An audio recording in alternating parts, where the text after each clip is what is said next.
welcome to Goal Power. This is a new series looking at how I bullet journal, set goals and generally organise my life here in Northwest London. You can find me on Instagram at hippie_Nikki, and if you are curious about any knitting and crochet content, you can check out my bi-weekly podcast at Tea and Possibilities, which is also on this channel. In the last video, I shared the daily trackers that I use to keep on top of my finances and my mood and just check in with myself day to day. And one of those trackers was my menstrual tracker. So today I wanted to do a bit more of a deeper dive into my menstrual cycle tracker. I'm going to flag right now that this video might not be for everybody.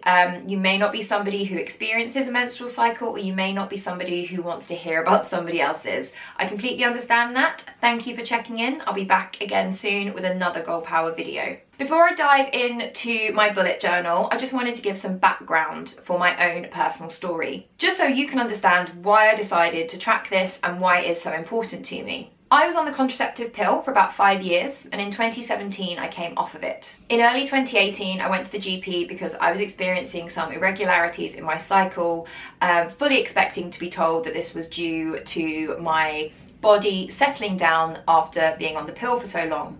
However, I wasn't told that. I was actually sent for scans to kind of look in more depth at what was going on and what potentially could be wrong. And to cut a very long story short, it transpired that I had ovarian cysts that were growing and that were worrisome enough that they needed to be removed. So in late 2018 I had keyhole surgery to remove them, and I have been, touch wood, pretty much fine ever since.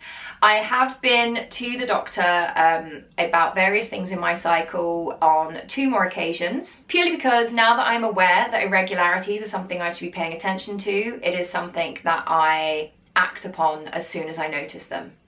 I started off using an app to track my cycle. I use the Natural Cycles app, which is a paid for app, and you take your temperature every morning before you get out of bed and you log it into the app, and you log in there whether you're experiencing spotting or your period or anything like that.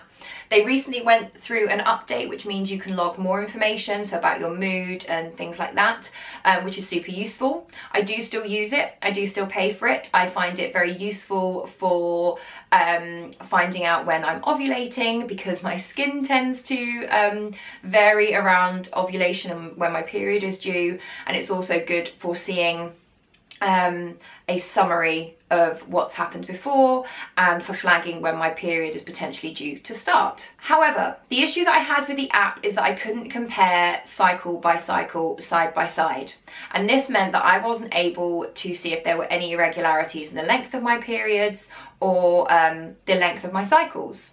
And it was only when they were very irregular that I noticed it. I didn't think that this was useful for me. I feel very strongly that I need to know my own personal normal in order to notice if anything is not normal and get an explanation on it as soon as possible. I would encourage anybody who has a menstrual cycle to understand their new normal, whether it be by using an app or using a tracker in their bullet journal or some other method that you come up with, because it's really important to know what your normal is, because then the moment you notice that there's anything different about it, you can go and get it checked. And I'm guessing that most of the time it will probably be fine and it will just be due to stress or some other issue.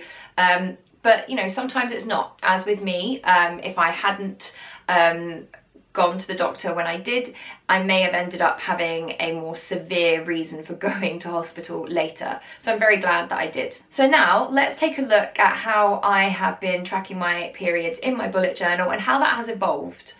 You have seen my current period tracker, but we're going to start with the first one I set up in this journal so that you can see how it evolved. So here you go. This was my very first period tracker, and as you can see, it's fairly scrappy. However, you can see that the intention was very much the same. I wanted to have cycles set alongside each other so I could see if there was any really big irregularities in my cycle or in the length of my periods or anything like that, and having them side by side really helped. So how I set this up, I had a double page spread. As you can see, I started the top of each one. You can see 2 here that I started but never quite quite got round to filling in. I would simply colour in when I was on my period. I would put a date at the top and the date of finishing at the bottom, and then I would mark how long that the cycle was so that I didn't have to count every time. I put a note here to say that I moved the tracker to page 80, and that is where we will go now. So here you go. This is my current period tracker. I'll just remove the little tab. I use this to make it easier to flick to because I only have 2 of the fabric bookmarks, which can be a bit frustrating. As you can see, I kept the intention of having them stacked next to each other so that when they're lined up, I can see how long my cycles are and how irregular they are. However, this is a much more practical use of the space, as well as being a lot neater. I was very heavily inspired by my quarantine tracker, which you can find out more about in another video, but I basically broke the page down into a table system. I put the numbers down the side so I no longer have to note the number of days per cycle at the end of every cycle. I put the first day of my cycle at the top and the last day at the bottom. So you can see this cycle ran from day 1 all the way to day 24. I've marked how long my period was, how heavy, you can kind of tell from how I've coloured it in. And I mark when I spot ahead of my period. That just happens to be a normal occurrence for me. And here you can see I've started my next one.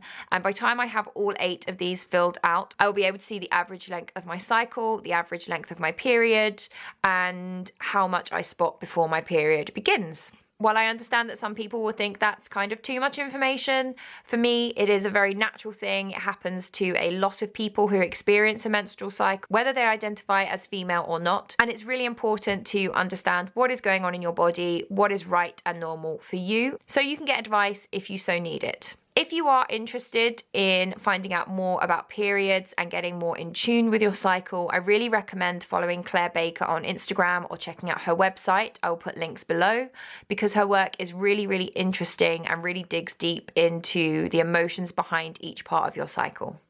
Thank you so much for spending some time with me. I really appreciate it. I hope you're well. I hope you and your family are staying safe and healthy. And I will see you very soon for some more girl power. Take care. Bye.